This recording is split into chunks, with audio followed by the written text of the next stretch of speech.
don't know if I just sprayed somebody with mud, I hope not.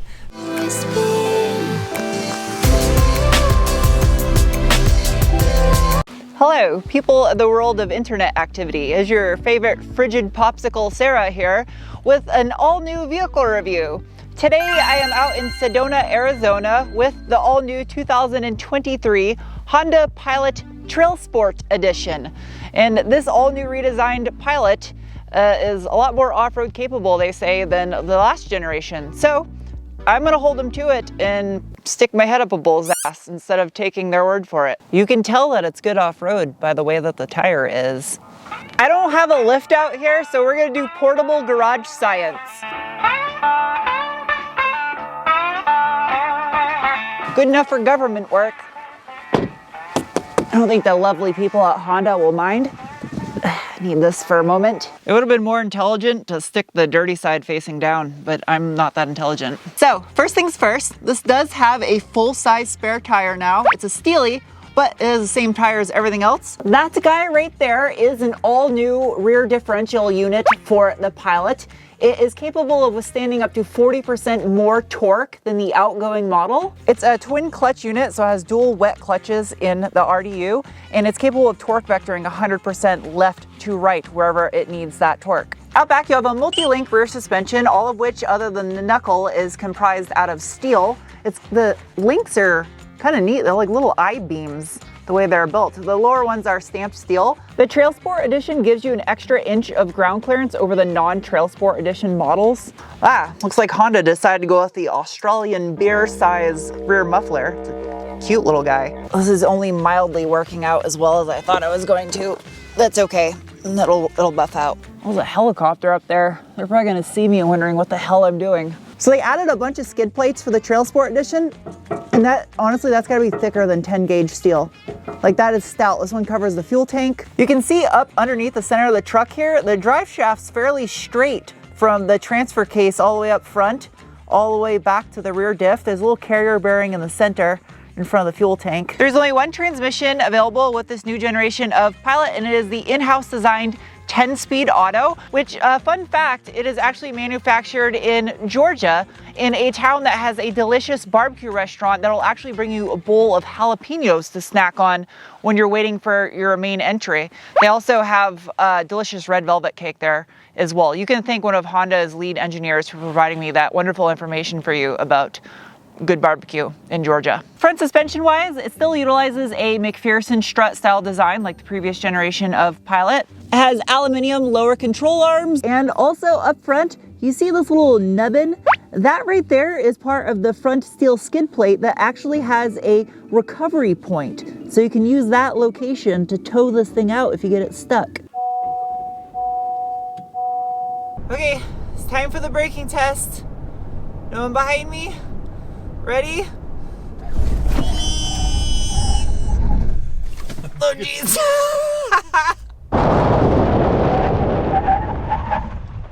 It's got pretty good brakes actually. Not bad. That braking was just made possible thanks to a set of 2-piston front calipers and an almost 14-inch front rotor. Pretty good sized rotors on this thing. That's why it has 18-inch wheels. Speaking of the wheels, they are special just for the Trail Edition, and the spokes are inset from the outer portion of the rim, so you don't actually curb one on the trail. I'm sure some people will still figure out a way to do that though. And it has Trail embroidered into the outer portion of the rim, which is kind of neat. They're wrapped in a set of 265/60 Continental Trail Contact tires, which I had no idea Continental made an all-terrain tire, so that's actually kind of cool. It's the first time I've ever seen them before. Out back, you have a single piston caliper and a whatever it says above my hand diameter rear rotor, because I had to Google it in the future. You're welcome. As far as a wheel and tire, same as you get up front. In the name of science, I am now going to give this thing the beans. First, I must conduct a bolstering assessment. Not a ton of bolstering, but the seats are heat-elated as well as the steering wheel is heat-elated. And what's even nicer about that is the center of the steering wheel at the bottom here is where the heat button is. That's clever. The seats also have this orange stitching on them, the little orange Trailsport logo, as well as the dash has orange stitching, and also this little cubby up here on the dash. I love that it has that storage cubby. Are you heat-elated? Are you? No. The rear seats are not heat-related, but they have elite version for that stuff. As far as drive modes go, there is a flipper down here in the center console. You can select that, and oh, there is so many modes. So it starts out in Sport, Normal, Econ, Snow, Trail, Sand, Tow. But first, Sport mode, and disable the traction control to get things spicy. Give it a little assistance and let it eat. Ready? Go. Sounds mean. Thing sounds pissed. That's good.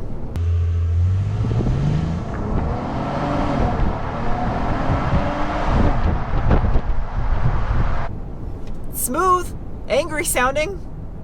Underneath the hood of the 2023 Honda Pilot is the J35 Y8, which is a 3.5 liter all aluminum 4-cam V6 that is replacing the old outgoing single overhead cam J35. And this is an interesting looking air box on the top of this thing, like super weird looking. The new J35 Y8 produces 285 horsepower at 6,100 RPM and 262 pound-feet of torque at 5,000 RPM. It has an 89 by 93 millimeter bore in stroke at 11.5 to 1 compression ratio in dual VTC, variable valve timing. It does not have VTEC though. So you can see there's some ducting up here on top of the hood, and those don't quack, but they do go into this snorkel tube that goes into the airbox silencer over here, and then looks like the air filter is on top of the engine. I'm really just blown away at this thing. It's crazy how it's like integrated into the plenum, into the center of the valley too. The ECU is located up here in the engine bay also, and this is kind of neat. It's plastic up here, so you could remove the inner fender liners and gain even more access to the engine bay. I doubt you'd need to, but it's still kind of interesting. Oh, it's got an integrated strut tower brace also. That's built in and painted body color. Even though they moved up to a 4-cam engine, there's still plenty of room in this engine bay around the sides of the cylinder heads here. You can see it has aluminum valve covers. I mean, the back bank of cylinders, it is tucked underneath the wiper cowl, but it sits down pretty far, like I'd say a good 6 inches or so from the wiper cowl, so it's not terrible. Also, if you look at the front half of the engine right here, there's the cat. It looks like the exhaust manifold is integrated into the head, because there's not enough room for one to be underneath there.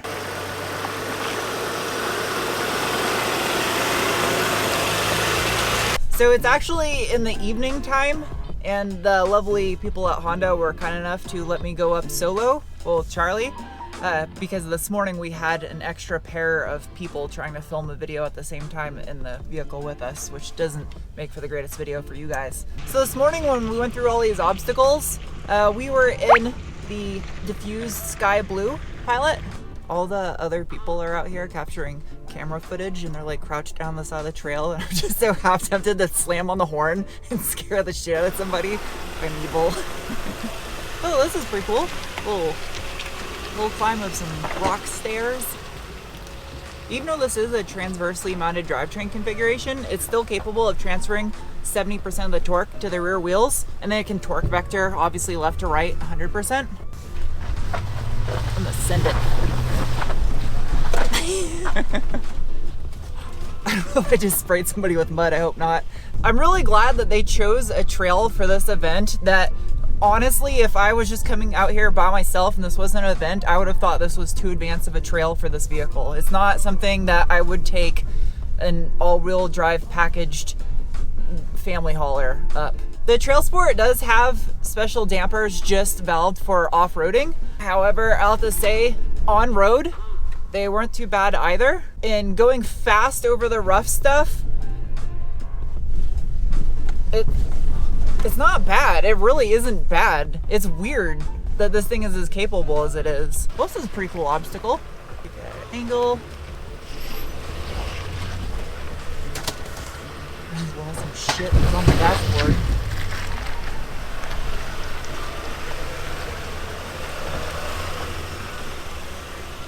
Good thing this thing's got some skiddy boys, because I'm putting them to use. I am gonna left foot brake a little bit so I don't come down hard on anything. I'll have to say I am really impressed with this IVTM4 system. And you hear the robots doing their thing up front, So up front, the robots work with the ABS system to maintain traction, and out back it has the RDU rear diff unit, uses dual clutches to do everything. I'm like kind of impressed with this thing. I wish Honda would do a full-on dedicated off-road SUV that is not meant to be a family hauler that they just slap off-road package on. I want to see them doing something to compete with like a Jeep or a Bronco or a 4Runner. I've been legitimately impressed with this thing today. Yeah. Like legitimately. Yeah. This is a proper off-roader, even though it doesn't look like it. You can't see Charlie on the camera, but he's there. Just know that he's there. This thing has excellent trail cams on it too. The resolution on the cameras is really good. That's something you don't see very often, I feel, in new vehicles. Usually have poor resolution. Also has a hill descent mode. I haven't really had a chance to need that yet though. You can tell these are rubber floor mats by the way that I can rub my muddy sneaker on them and not make anyone angry. Open the hatch, please. As you can see, my backpack is not cramped. Wireless charge cubby, plenty of room down here too. So the last time I reviewed one of these at my shop, it was either this or the Passport. I don't remember which one it was, but I was able to get the all-wheel drive system to overheat. Come on, you can do it.